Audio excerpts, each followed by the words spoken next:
All right, good evening, everybody. Welcome, welcome. My name is Alton. This is Talk at 8, episode 66.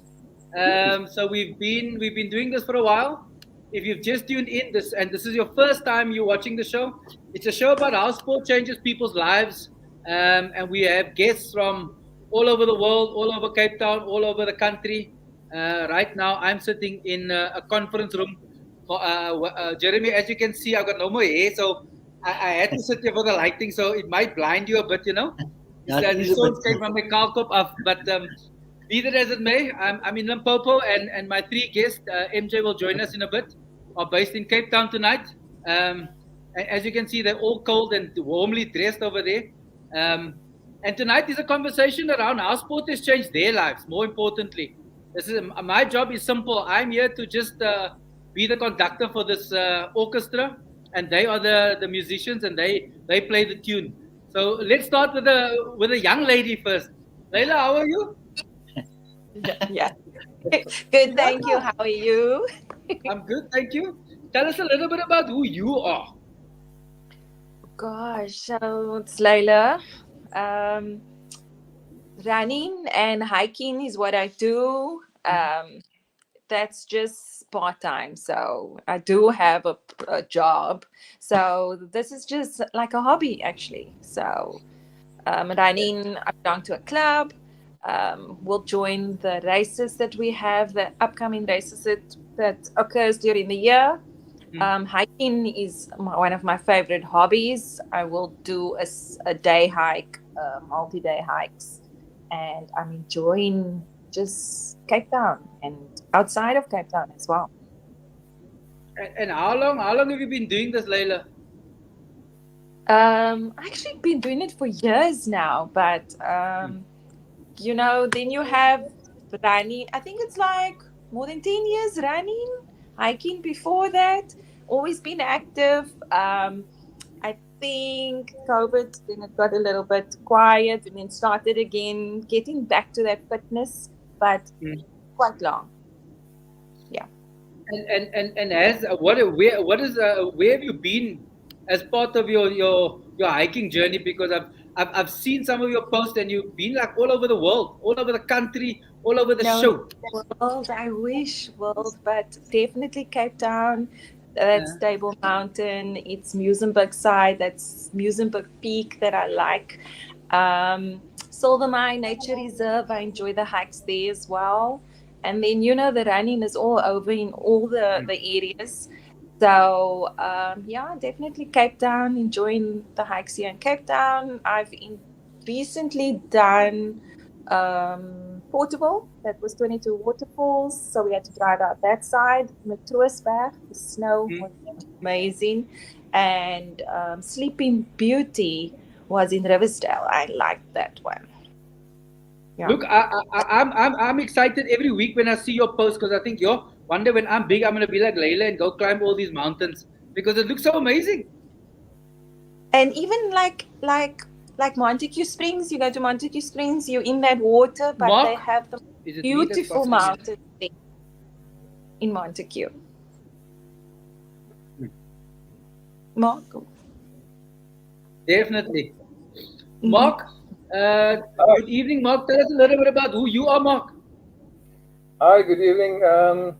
So my story is rather, I should say, the journey of the ordinary man. I don't project myself, nor do I ever claim to be a marvelous athlete. My sports journey is such that, at high school I participated in athletics. I ran 801.5, and I had the sad misfortune, and I'll probably give away my age now, but I had the sad misfortune to be around, in the good old Sackos days. The misfortune wasn't that it was in Sackos days. The misfortune was that at the time there were a tremendous amount of really super talented middle distance athletes. You had your guys like Leon Peterson, you had your Harry Kempfers, you had those guys who were like blistering around the track. And then you had the guys like me who just kind of made it to numbers, but not a bad thing.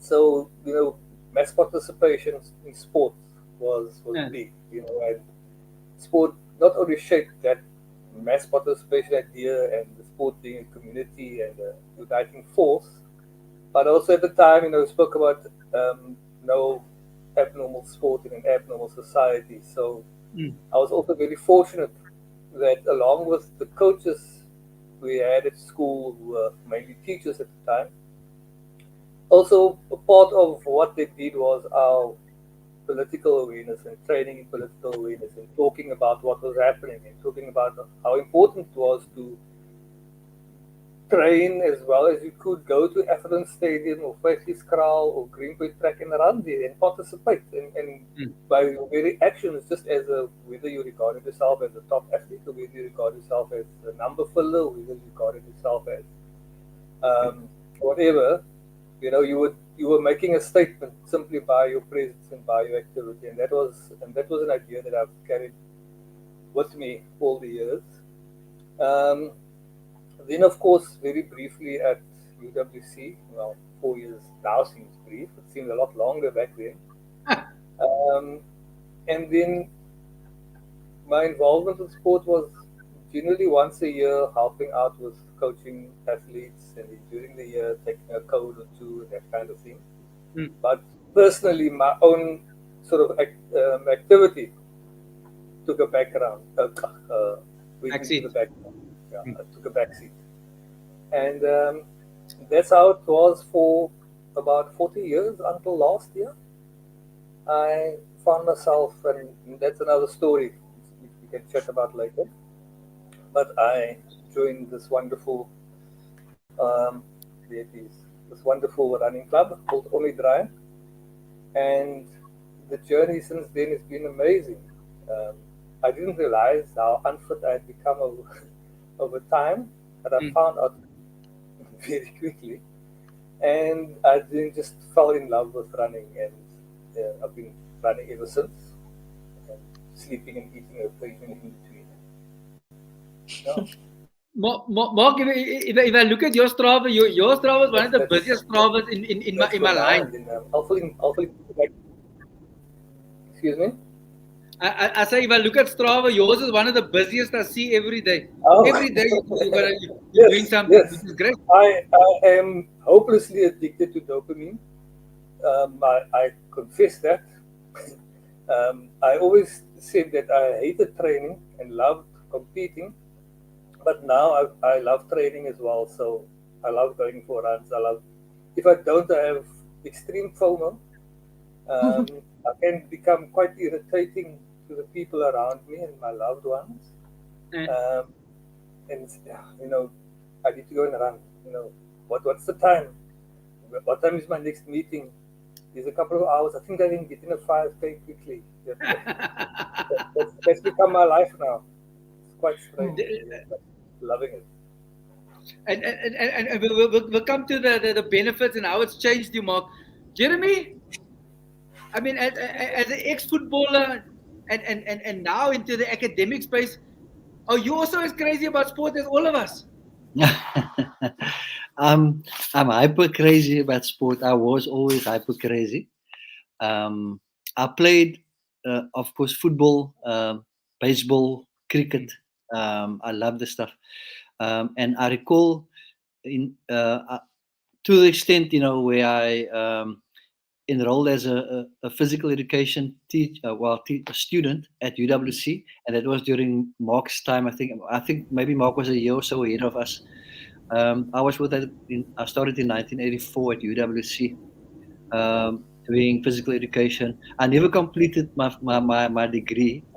As Mark was speaking about SACCOS and the struggle and all that, the struggle was real in that time, where it was really difficult for me, and I never had transfer of my own to get to UWC to complete my physical education teaching. I passed my first year. Second year, we didn't have classes in 85. It was just turmoil on the campuses across South Africa, especially UWs. And I wasn't one of those guys who actually kept tabs with my lecturers and all that. I was very green at this stuff. And eventually I had to drop out. I went back in 86, dropped out, went to work. But all during that time, I started playing football senior football, because I played junior football for Saxon Rovers in Maitland, and then I went to Norway Parks, the arch rivals. Yeah. And I made the first team there, and we did very well in the old Sakos leagues, the Virginia leagues. We did excellently. I think after Batchwood, we were the only team to win the Challenge Cup twice. Yeah. So that's, if you can match Batchwood with something, then then you've done very well. And from there on, I went to play pro football. Played with Santos also. I played with Hellenic, and it was quite a ride. And now I find myself in the space with, I started a non-profit in 2006, actually earlier, and then we started a football league for girls and boys in Kensington Factory schools. And starting a girls football league in 2006 was like we were revolutionary, ahead of our time, so to speak. And today, girls football is like off the hook almost. More can be done. So I'm very passionate about it. I know, and through the schools program, we've done a lot of stuff. Tours, and during the 2010 World Cup, we did some stuff with John Pillman. On SAFM. He used to commentate Kaizer Chiefs, Orlando Pirates matches, and he got me involved with his project called the Dreamfields.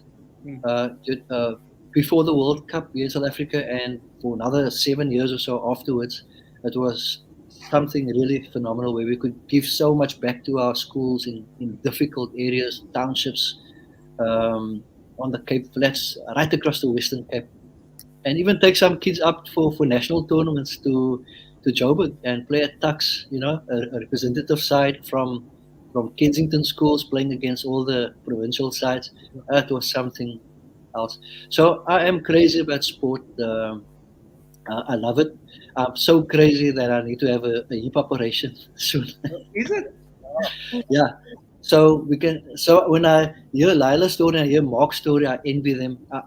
I'm still mobile, but I can feel all the aches and pains. And I see your post, Elton, with it cycling or swimming or all this Ironman stuff. And I say, yes, so where's those days where I could do that? But I still play walking football and five-a-side when I can. I have to manage my movement and my action when I play. So yeah, all in a day's work with a bit of medication. So still crazy about it. And now we just played. Mark speak about our Sakos heritage, and we played an exhibition game against the against the media team at Athlon Stadium this year for the Free Palestine movement, and that for me was also quite a highlight at 50 something to do. Definitely. But Jeremy, you've just come back from a trip. Tell us a little bit about the trip and the kids that you took on that trip. Just briefly. Yeah, phenomenal. Okay, I'll try to be brief. So we did our another trip. This is our 8th trip. We call our tours to Sweden, Dream Possible, and it's all football tours, but we kind of blend in education. We blend in a lot of life skills, but it's not like a formalized thing that we do on the trip. It's the build up and how the coaches engage with the ladies, the young ones, and we try to invest values in them. But the key thing is to help them and the parents to understand that anything is possible. So we've done 8 tours now with our nonprofit since 2009 to Sweden, called Dream Possible, because when we went to the Western Cape government in 2008 to ask for funding, they said, and they asked how much do we need. I said, well, we need 250,000. We were like at that point 20 people going. They said it's impossible. So I came up with this concept of Dream Possible. Yeah. And the kids will go on not wealthy kids. So we take like a year or however long to raise funds. And eventually we got here on our first tour. And then we've managed to go. So 2010, we never went because of the World Cup year. And from 2011, we went maybe like 2 years in a row. Then we would skip a year and do another year and so on. And then COVID also came along. So we had some gaps. But we've done 8 tours, and we're preparing for our 9th one for next year, if Sure. God willing, everything goes well. So, and the kids come from difficult areas, and the kids' backgrounds themselves. Some kids don't have their mom anymore, or their father. Some kids never even met their father. So it's very challenging.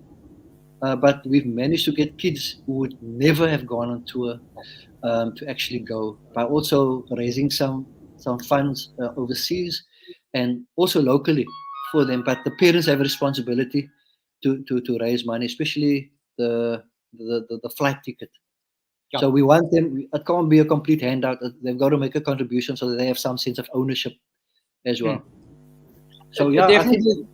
that's briefly. So Well done. If you've just tuned in, you're welcome to drop your comments like Junaid and Gordon on Facebook, whether Instagram or YouTube.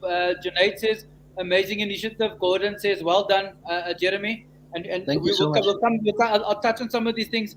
MJ, assalamu alaikum. How are you? Good, and you? Good.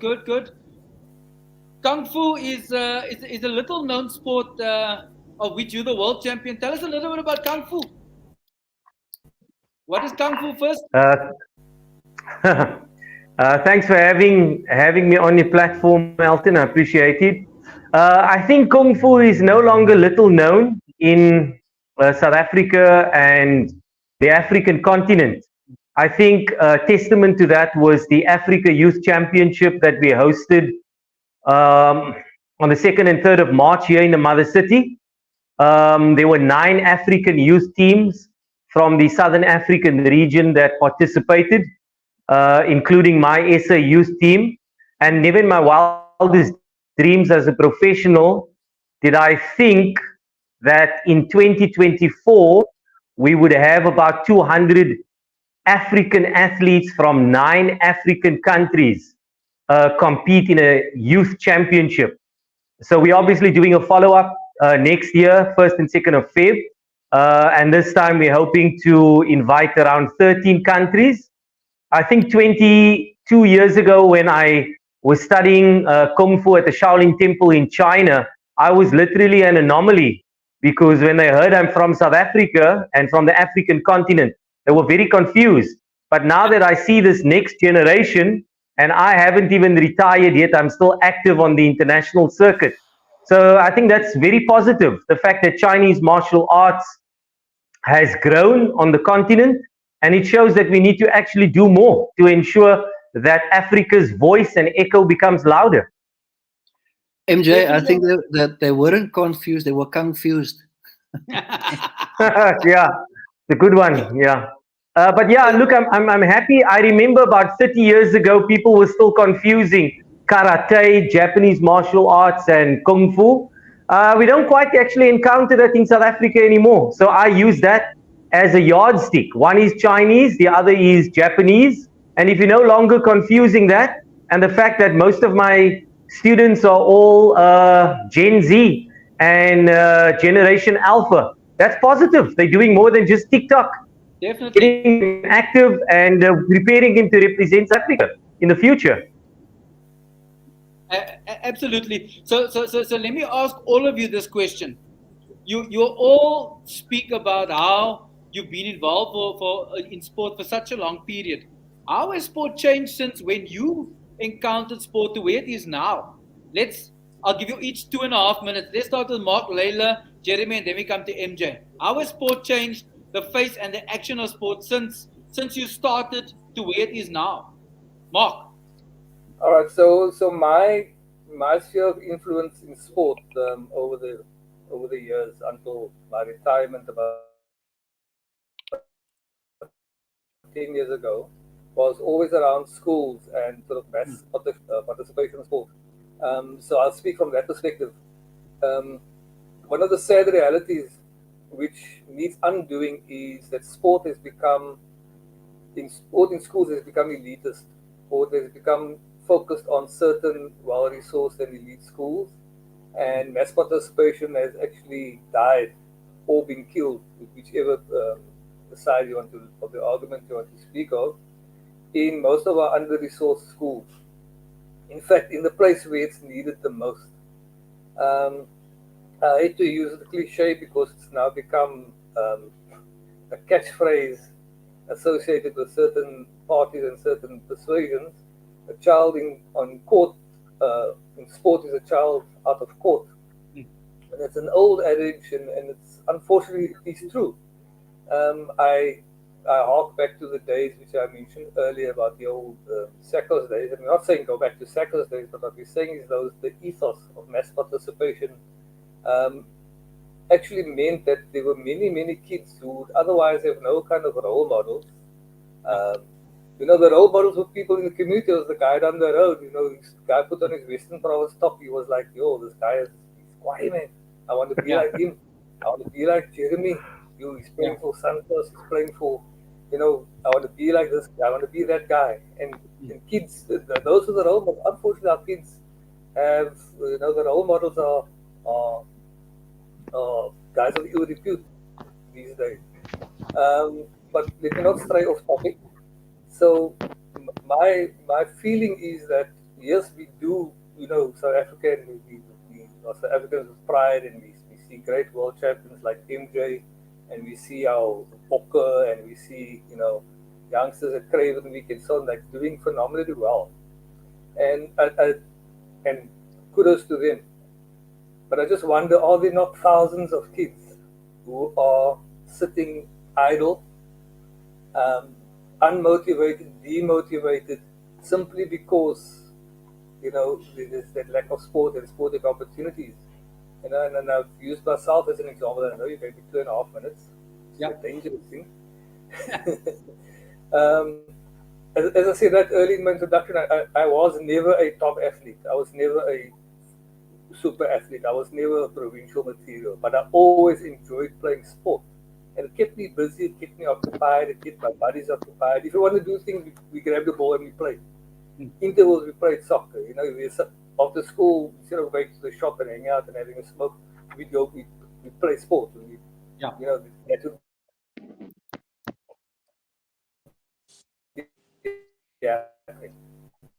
And that I find is lacking now. Thanks. 100%, Mark. We're gonna park there. Laila, from your perspective, I mean, you've been now in the running space, you've been in the hiking space, you've got children who've now come through sports. How has all of this changed from your perspective? Okay, so when I was younger, sports was high school, primary school, and I think that's obviously still going on at the schools. But our youngsters are into their TikTok, and that I'm trying to encourage my kids to go with me hiking or running, and they're just not interested. It's more the older groups, the age groups, and they're doing so well. That's really into sports nowadays. And if I compare running before compared to now, it's become more popular. More adults are doing it, and I'm amazed with the amount of people with these big races, how they attend it, and they being more active and enjoying it and working hard at walking and running to do a 10K even. It's amazing. I love it.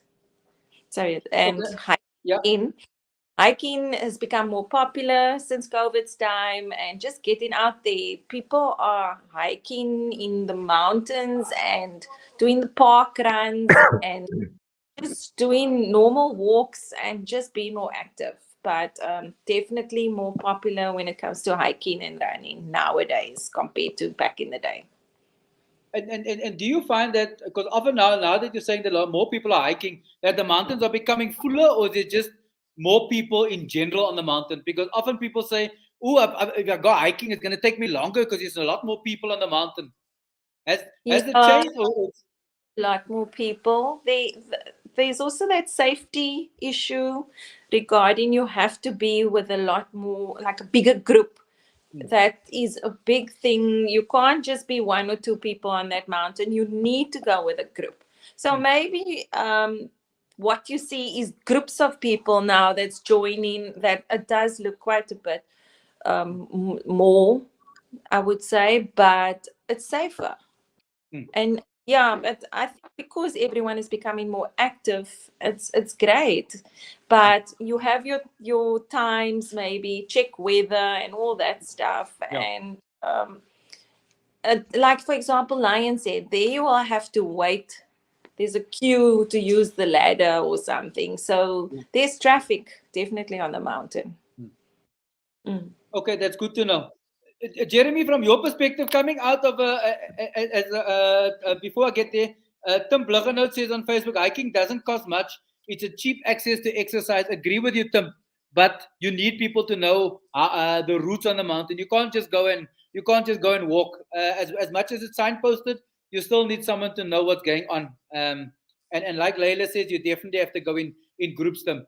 Jeremy, from your perspective as an ex-pro footballer, as a avid sports person, then and now playing with these kids in a dream possible space, how has the ethic changed, and how has it changed from a sport perspective? Are these youngsters still as hungry as we were when we played? Yeah, I think that kids, especially when they hear about a tour to go abroad, I think they become hungrier, you know. And I think any kid who's able, who sees an opportunity to participate at a higher level, like Mark was saying, from mass participation to competition, and then you get the highest level, like MJ. Could take kids for a national tournament. So then kids' aspirations always shift. And so our Dream Possible tours have become known for playing against tough teams. You play against a lot of Norwegian boys, you know. So our 15-year-olds and a Norwegian 15-year-old is like almost a half a meter in height difference. Yeah. And that's very physical, very competitive. And I think that sport in general, and especially football, if you think about when we played as kids, there were always plenty of kids. And I think it depends on which community you come from, because there are still some communities where football and other sports, I mean, kids participate all the way. There are some sports, like I think Laila says, where you have to actually motivate kids extra hard to get them to do running, because they are the fourth industrial revolution kids, different generation. They want to be on the phones, and that's their activity. But I think if I also think of we had difficulties in our schools when we were kids doing sport, but still with what this one guy did some research project in Heidelberg, and he called Heidelberg and many Cape Flats communities, like he said that it's we belong to the geography of disadvantage, which is correct. Talking about the apartheid legacy and all of that, we don't have the proper facilities, but yet we used to have physical education at school. We used to on the tarmacs and wherever you find it. Now that problem has been compounded, where physical education is no longer in schools. In most of our schools, that are based in a geography of disadvantage, but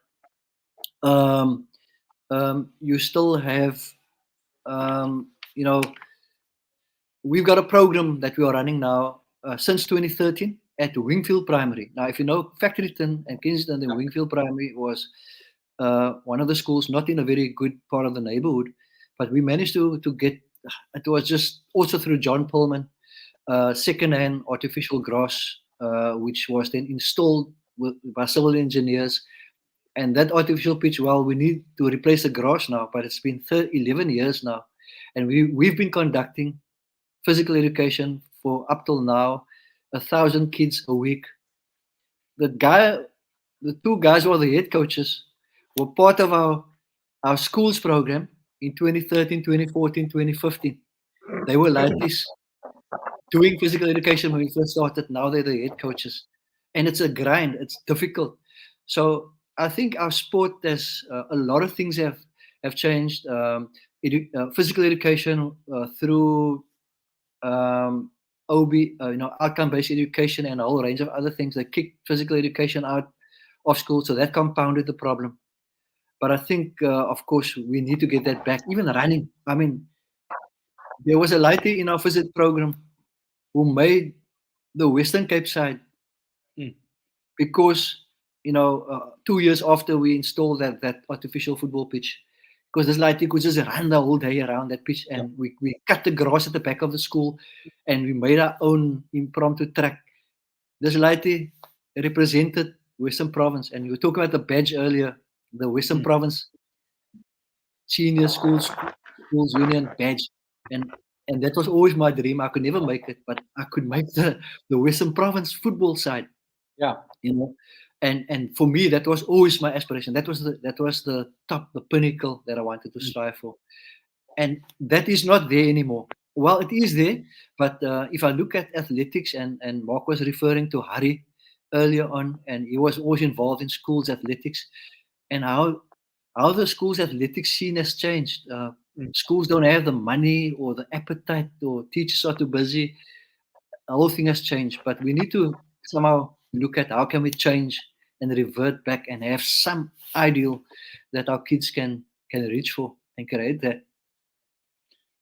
Jeremy, you're 100% correct. And if you look back in those days, we were all forced to do sport. You had a summer coat and a winter coat, and the teachers. Mark will tell you he was forced to take a football team as a teacher to go, and he had a summer coat and a winter coat as a teacher. He didn't have a choice; it was allocated to him. Those days are gone. Absolutely. Those days are gone. Since 2010, when first aid was taken out of schools by Dr. Kader Asmal, it changed the landscape of sport in South Africa. That's my personal view. But let's not get into that debate, because that's going to open a whole new can of worms. MJ, from your perspective, as an athlete, as a world champion, and now grooming youngsters like your young boy in Googs, how was it transitioned? Kung Fu, but also sport in South Africa and in the world through your vision, from your eyes? I think, Elton, I want to first just take a moment and acknowledge the incredible bridges built by the esteemed panelists part of the discussion tonight. I maybe came at the tail end of that. I didn't experience the difficulties of apartheid, etc. But for me, I grew up, my family, they were a sports-known family. Like most of us, we are of mixed race. My great-grandfather was a German who settled in South Africa. He became the legendary Springbok fly-off Gerry Brandt.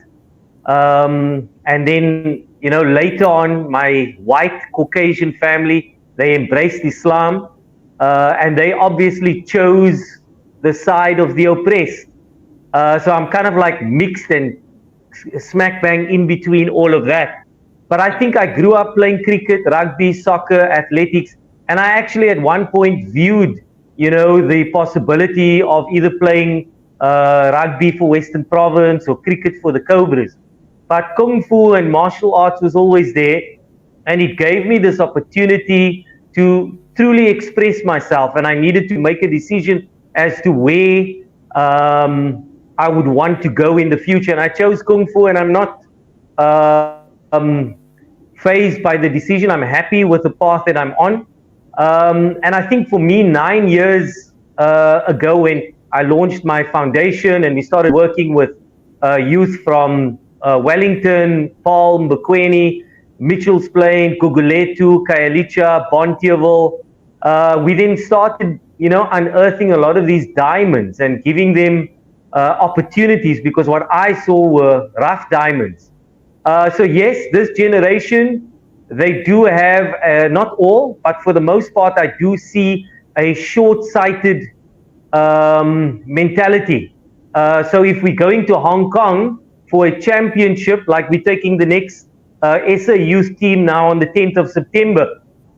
So we're raising funds, towards that, and inshallah, God willing, we depart on the 10th. So then the focus would pretty much be on that. But the longevity in the mindset is something that I believe we need to work on. And yet I'm not an old athlete. I'm still active on the international circuit. So it's definitely something that we need to focus on. I mean, I would talk to them about Jet Li and Jackie Chan, who were not just movie stars, but they were martial arts champions. Asian, continental, world champions. And they would be only fixated on the movies that they made, beyond their actual career as athletes and martial artists. So I do see potential, though, with my adopted son from Guguletu, Sinawo. He's in his 8th year, along with my son of birth, Safe. They will be the senior athletes in the SA youth team, now going to Hong Kong in September. And if I look at a lot of them, I see tremendous potential, and I do believe that South African Kung Fu and Chinese martial arts on the African continent going forward is in good hands.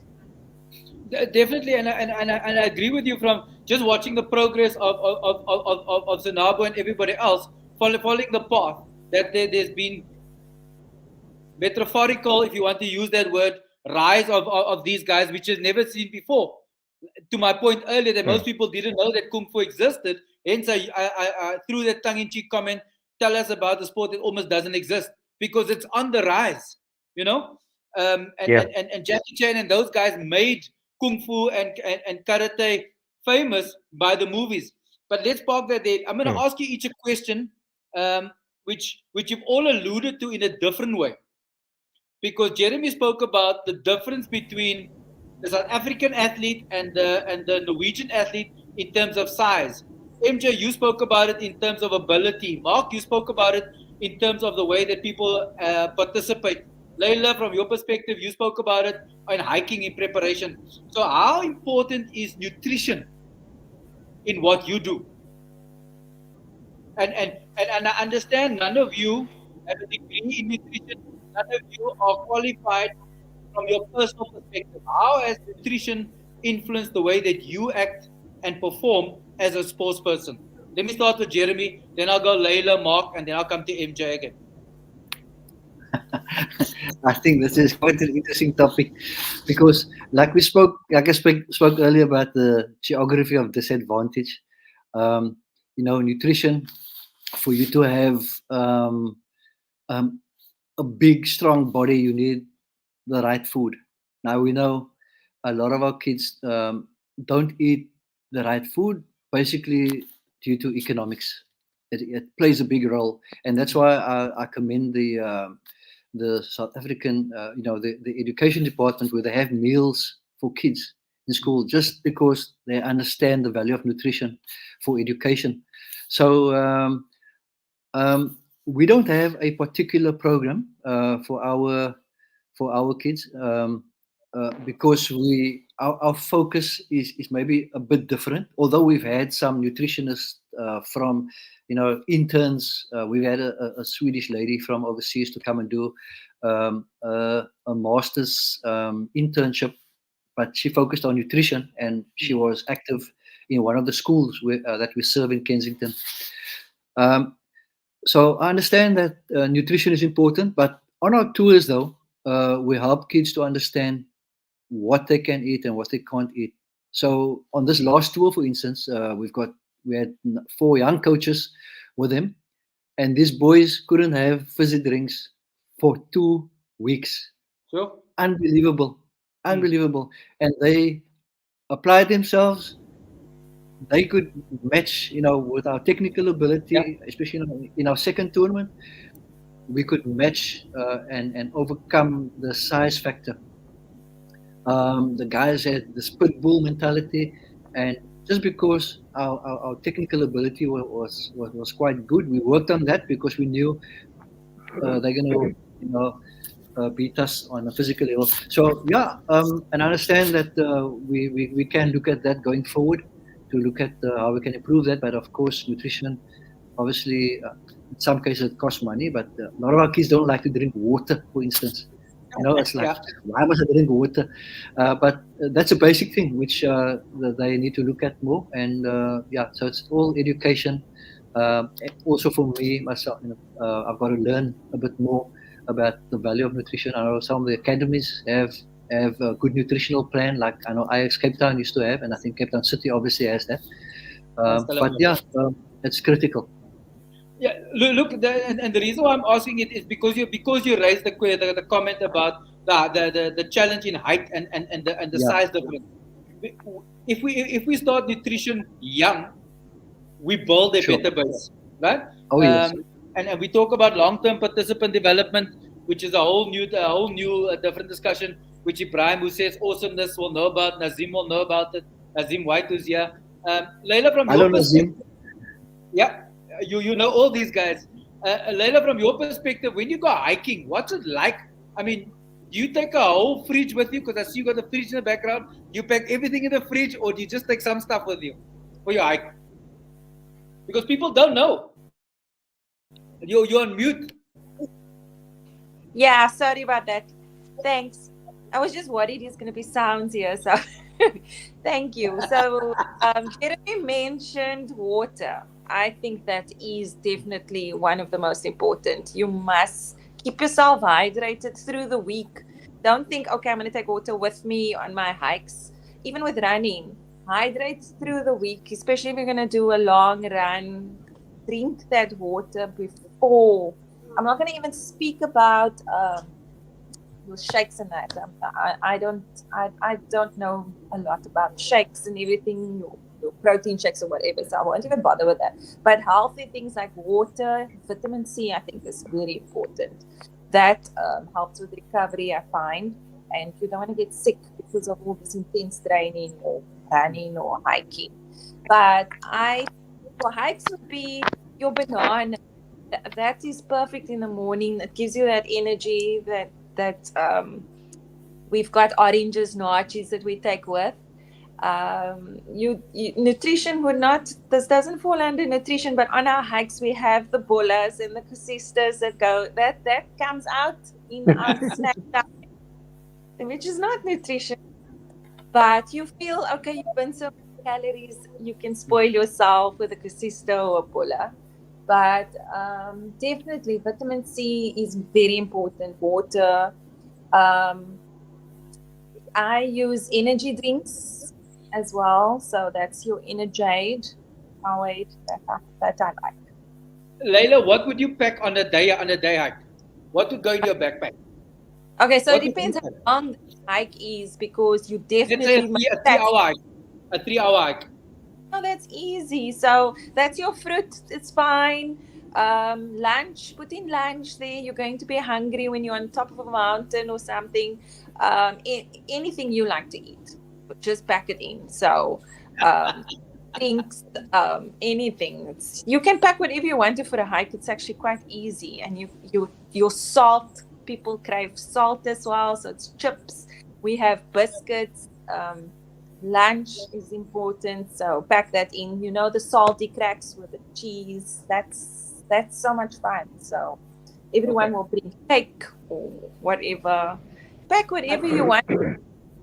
Mark, I think I must stop running and go hiking, because it looks like they go for a walk, so they have an excuse to eat good food, cakes and bolas. That's what you hear when you're on your break. But obviously, watch what you eat. So be careful with the sugar. A minute on the lips, a lifetime on the hips. Mark, from your perspective, I mean, as an ex-teacher and now coming into the space of running, you would know a bit about nutrition from an athlete's perspective, because you were coaching all these kids, and now that you're a prolific runner, wink, wink, you know, what's it like? All right, thank you. Yeah, from my perspective, and I just wanted to just segue from the previous two speakers, from Jeremy and from Laila, and speak about nutrition, as an older, shall we say, athlete. When I started running, as I said, about a year and a half ago, I was motivated to run through the passing of my late brother-in-law, the club that I joined, Poppy Dry and Friends. He was a member, and unfortunately, sadly due to COVID, he passed away. And they had a couch to 10K program in his honor. My wife participated in that in honor of her brother. And for the first few races, so I would take her and watch, and the ears started biting, and I started running. Now I'm saying all that, just sketching the background, because at the time I had extreme high blood pressure, cholesterol issues. I was on statins. I didn't think I was overweight, but in fact I was. I'm now 20 kilos lighter than than I was a year and a half ago. So I was overweight. And I started running. I would run from one pole to the next, and then walk to the next pole, and then run. I use a run advisedly to the next pole, and so on. And that's how my running journey started. And within the club is, a lot of intellectual property and so on. And, people talk about food and nutrition and, you should eat this and not eat that and so on. And I slowly started changing my eating habits and eating, proper nutrition. Cut out sugar, the, enemy number one. Yeah. Cut out salt, drank a lot more water, cut out all the bad. I still eat ice cream though. And, just for the exercise and the running and the nutrition, the human body is amazing.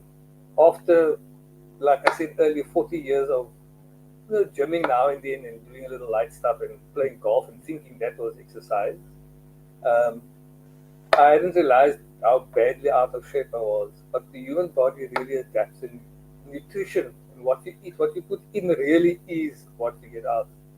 And the human body adapts and takes in and gets rid of all the toxins over time. And when you're also motivated in terms of your own progress and mental health and physical health, the nutrition sort of ties in closely with, and then it doesn't become a chore. Jeremy spoke about not drinking fizzy drinks. I mean, I don't even consider now. I mean, I loved having my fizzy drinks and stuff before, but it doesn't even cross my mind to have it. It's just become a habit to drink healthily, to drink lots of water. To take the proper nutrition before you go on a run, to make sure you have, the things that you need, your bananas, your phosphates, and, enough carbohydrates, fast burning carbohydrates and slow carbohydrates, and those kinds of things. And that kind of knowledge just sort of assimilates into your way of thinking and your way of life. And, it's not a chore, but also, by living that example, it's also easier to chat to others and to chat to kids and to chat to younger likeys and say, you guys have a Gatsby one now and then, that's what you want to do, but you also need to do this, and you also need to eat that, and you also need to exercise, and you also need to run, and you also need to play sport, and you need to mitigate. A very wise person not so long ago, I think his name is Alton, said it's all about balance. When someone spoke to me about loving carrot cake, I believe it was, and it's all about balance. Yes, I eat carrot cake, but I also exercise. So, that's what it's all about. Absolutely, Mark. I agree with you, and I think that guy knows a little bit, just a little bit. Let's just leave it there. MJ, and you speak from an international perspective. Many people don't understand or don't know that there's a thing called the WADA list. So let me explain the WADA list. For if you participate in international level, there are certain prohibited drugs that many of you hear about. This guy tested positive for this and that and that. So on the 1st of January, there's a list that gets published of all the prohibited substances that international athletes, or any athletes for that matter, is not allowed to be taking. And if you get found, and you have a first test and you have a second test, and if you get tested positive, you then go to a hearing and you get banned. MJ, from your perspective, is that part of the conversation you have when you're coaching? Because as a coach, often we don't even mention that to players, or am I smoking cheap drugs?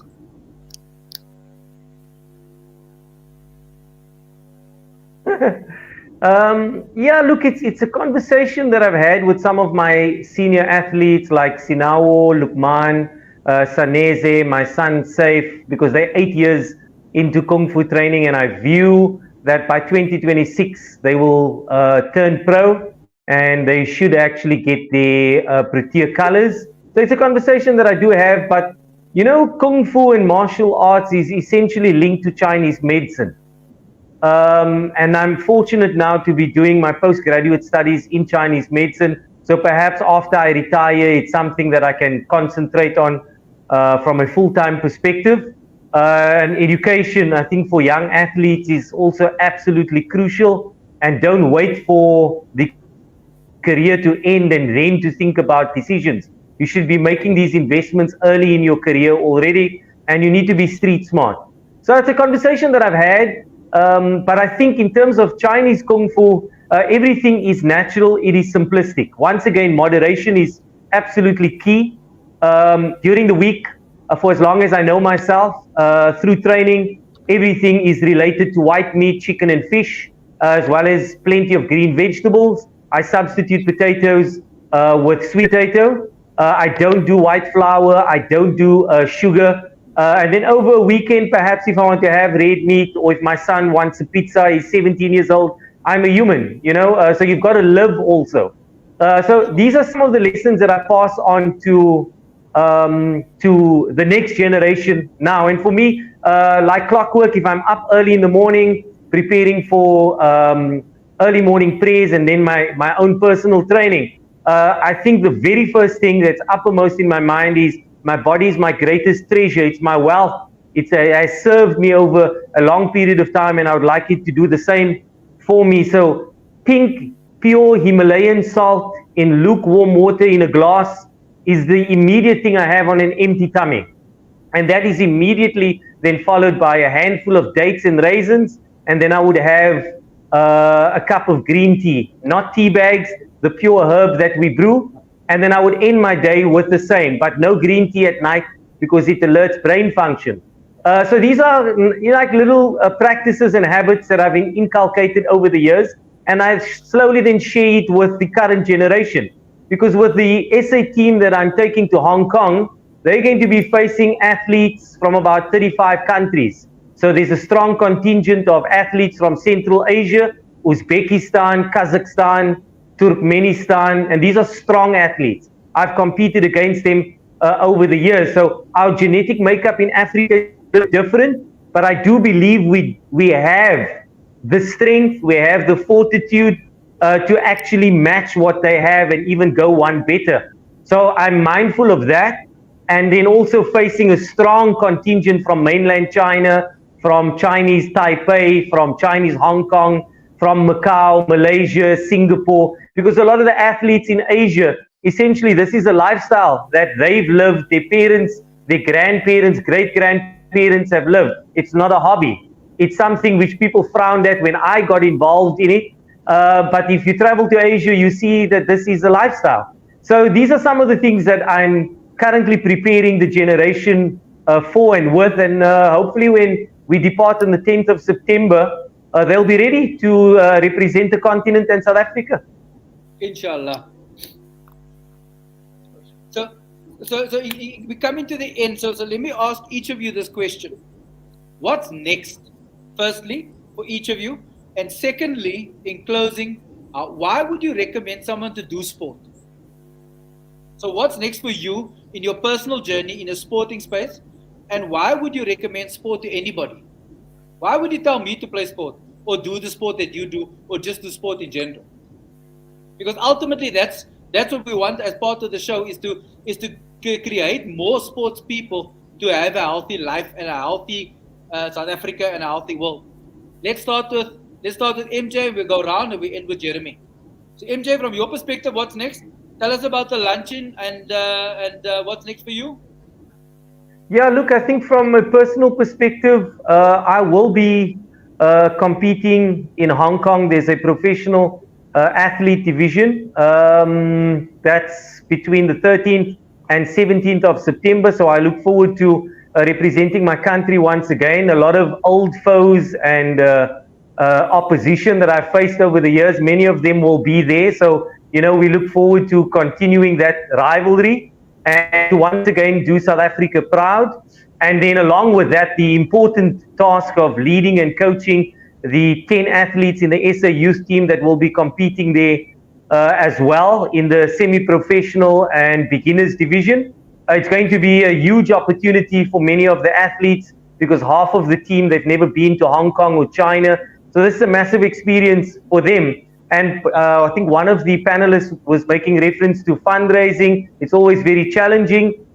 So we kind of like putting mechanisms in place through my foundation to become self-sustainable. We've embarked on that process a few years ago. So the foundation is hosting a luncheon on the 25th of August at Barron's to help two of our athletes from Langa and Guguletu, because we cannot leave them behind. It's either all or nothing. If they don't go, we do not go. And I will even sacrifice my place as a national athlete. So it's an event open to the public, very traditional entertainment, 3-course meal, traditional tea tasting ceremony, and then obviously food from Cape Town, because not everyone would want to, consume Chinese or Japanese food as a 3-course meal. Maybe if you talk Asian, people only think what is it? They think sushi only. It's far beyond just that. So yeah, look, I want to encourage South Africa and Cape Town to support the SA youth team. It's an amazing opportunity for them, and I can't wait for them to get a podium finish. 4 of my athletes are being primed for just that, and I know they're going to do the country proud. Absolutely, definitely. Thanks, MJ. Mark, from your perspective, what's next for you as a sportsman, and why would you tell me to run after all these years? Thank you, Alton. Let me just also use the opportunity to say, thank you, a word of thanks to MJ for all that he's doing, and making us proud. And we certainly hope that these kind of fundraising events and things will receive lots of publicity, even from platforms like this, and that it will be well supported. And people refer to Cinderella sport. I hate that term. Sorry, I've been using lots of cliches that I hate. But yes, and go from strength to strength. And just from a personal perspective, I'm fairly goal-orientated person. So I believe setting goals helps one to hold up, because everything is a journey. So from a personal perspective, I've set myself the goal of running and finishing Comrades in 2027. Possibly in 2026, which would be the 99th and 100th Comrades Marathon. Yep. And in order to do that, you don't just get up and go and run it. So it is basically a 3-year journey. And in order to get there, one will have to complete, X amount of marathons. One will have to do X amount of ultras, just to be ready and able to do that. So that motivates me to get up every day. It motivates to do training. It's a 5K run, because I know in 3 years' time I'm going to have to do 90 kilometers. So I'm manifesting it. This is a public platform. It's out there. I've spoken about this to close friends and family and loved ones and my wife. I've spoken to people in the club, and now I'm putting it out there. So it's a commitment I'm making to myself, and a commitment I make to those around me. And part of that journey will be, continuing to be in good health, inshallah, to eat right, to train properly, to build the village that it's going to take to get there, to get people on board and get the support systems and those things in place. And certainly I will encourage anybody, young and old, to get into sport, to get in some activity, whether it's just be taking a walk. It's changed my life in terms of mental health. It's changed my life in terms of physical health. It's helped me mitigate, genetic and family health issues, whether it be cardiac, whether it be, with all liver issues, cholesterol, and those kinds of things. Yeah. So it's an investment in self, and an investment in a long and hopefully beneficial life to my family and my community. It's a long and winding road, Mark, but you've got many people who are there to support you. And I'll check in with you regularly to make sure that you're I don't even have to check in. I'll just see it on Strava, Every day I see Mark. Yeah, Alton, you're one of my inspirations. When I see you in Iceland on a bicycle, and then the next day you're in the Limpopo going through a forest, and then I look again and you're swimming in some sea or something. So, and then opening a school, or you're always doing something so much. How many hours does Alton have in his day? So thank you for that. Thanks, Mark. I only sleep 4 hours, Mark. I'm active for 18 generally. I sleep 4 hours a day. Wow. 4 to 5 hours a day. That's my That's I'm an 18-hour day, standard 18-hour day. 2 by 1. But thank you for your kind words, Laila. From your perspective, I mean, you and I ran together, we've hiked together, we've done a few things together. Why are you still doing this? Oh, I love it. Goals would definitely none. I think trail running, I'm going to start again with that. So I'll be training for Sanlam's trails, considering Sanlam Trail and the marathon the next day. I've done it before, so I'll do the trail the Saturday, the Sunday. I'm considering the marathon.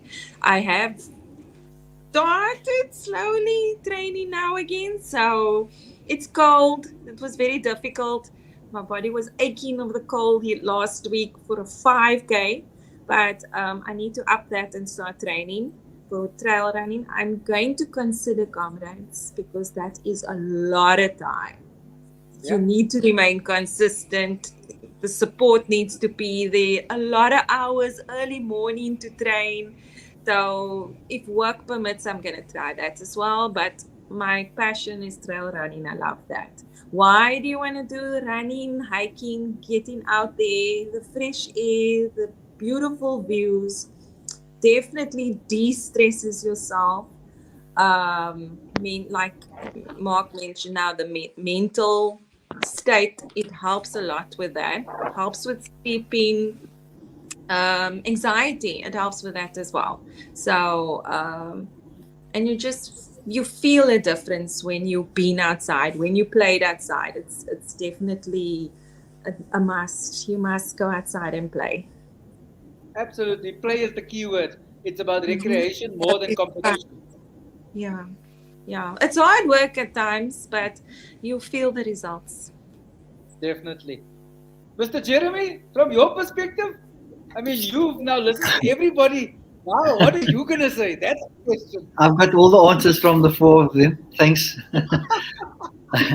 So, thanks. Hey, let me just start with what's next. And again, we're looking at going on our 9th tour next year to take these kids abroad. And I think we're looking at taking a girls team, girls under 14 side, and then maybe a boys or mixed team under 12s.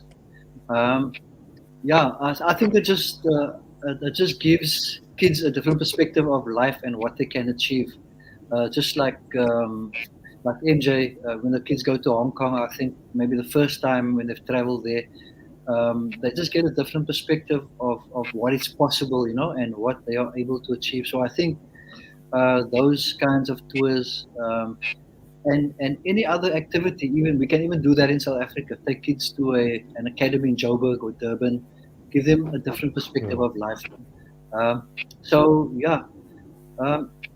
I think also we want to continue with our physical education program. That next year, God willing, if everything goes well, it will be our 12th year running it at Wingfield Primary. We're only in that one school. And then our school's football program, we're running a girls' league at the moment, which we've been running for a while now. There are 6 schools in the Kensington area who are engaged with us. So we just want to keep doing what we're doing, as small and as simple as it is. And then, of course, you asked the other question, why recommend sport? And we've had all the answers here of the health benefits that you have, the socializing benefits, where kids meet other kids. I just met one of the players who toured Sweden with us today. He says he's still in conversation with friends he met in Sweden. And also the guys from Bishop Lavis and from Athlone, other parts of the city in Cape Town, that they never knew each other, but now they are tight buddies. They met each other on tour. And so they are connecting now. So I think also that kind of benefits, sport has, and it also helps you to improve yourself. You set standards, and this is what we teach our kids.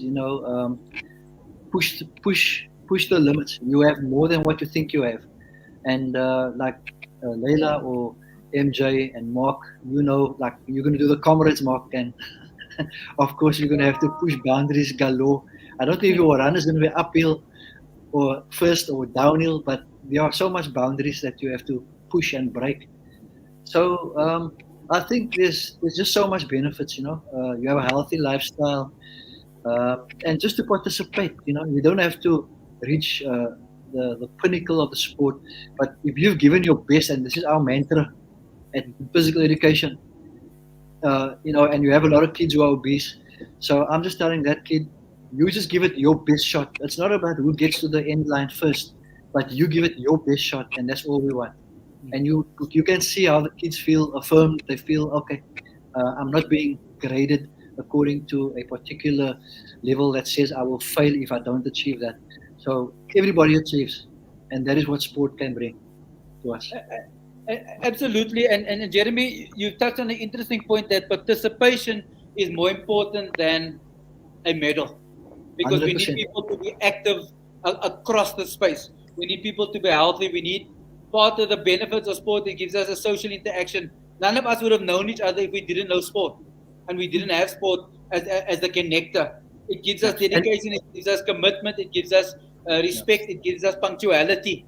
Because you can't come to a match late, you can't come to a start late, and that transcends into our lifestyle. It becomes a lifestyle, and if we can inculcate that into the youth, I think we'll have a better South Africa and a different country. So, guys, thank you for sharing your. Yeah. Okay. No, go. A quick one. Let's just interject on that just quickly. While we're saying participate and give your best, we love that. But at the same time, like we spoke about the word balance, we also want to acknowledge those athletes who can excel. Absolutely. And also push them to excel and to achieve, in Hong Kong and anywhere else where they want to perform. And come back, if you can get a medal, you go for it. So just excel, whatever you do it. And participation, Jeremy, is the first step into the triangle. So you got participation, talent identification, and then you get elite participation. And we need to build that base, which is the biggest problem we have currently in South Africa. That is my mantra, because I've seen it all over the show. MJ can attest to it. We don't have enough people playing sport to be able to give us enough to get into the next level. So thank you, everybody. Thank you for your time. Thank you for those who have tuned in. Thank you. It was good to have you. Next week we have another panel. Same time, same place, 8 o'clock. It's going to be an interesting panel. We've got a dietitian, we've got a business person, we've got a chess professional, and we've got somebody else. So let's park that there. To the four of you, thank you for your time. Thank you for all that you do. Thank you for what you continue to do and continue to be an example and an inspiration. Thank you, everybody. Have a good Thanks week. for the invitation. Thanks so much. Thank you. Thanks, Sebastian, everybody.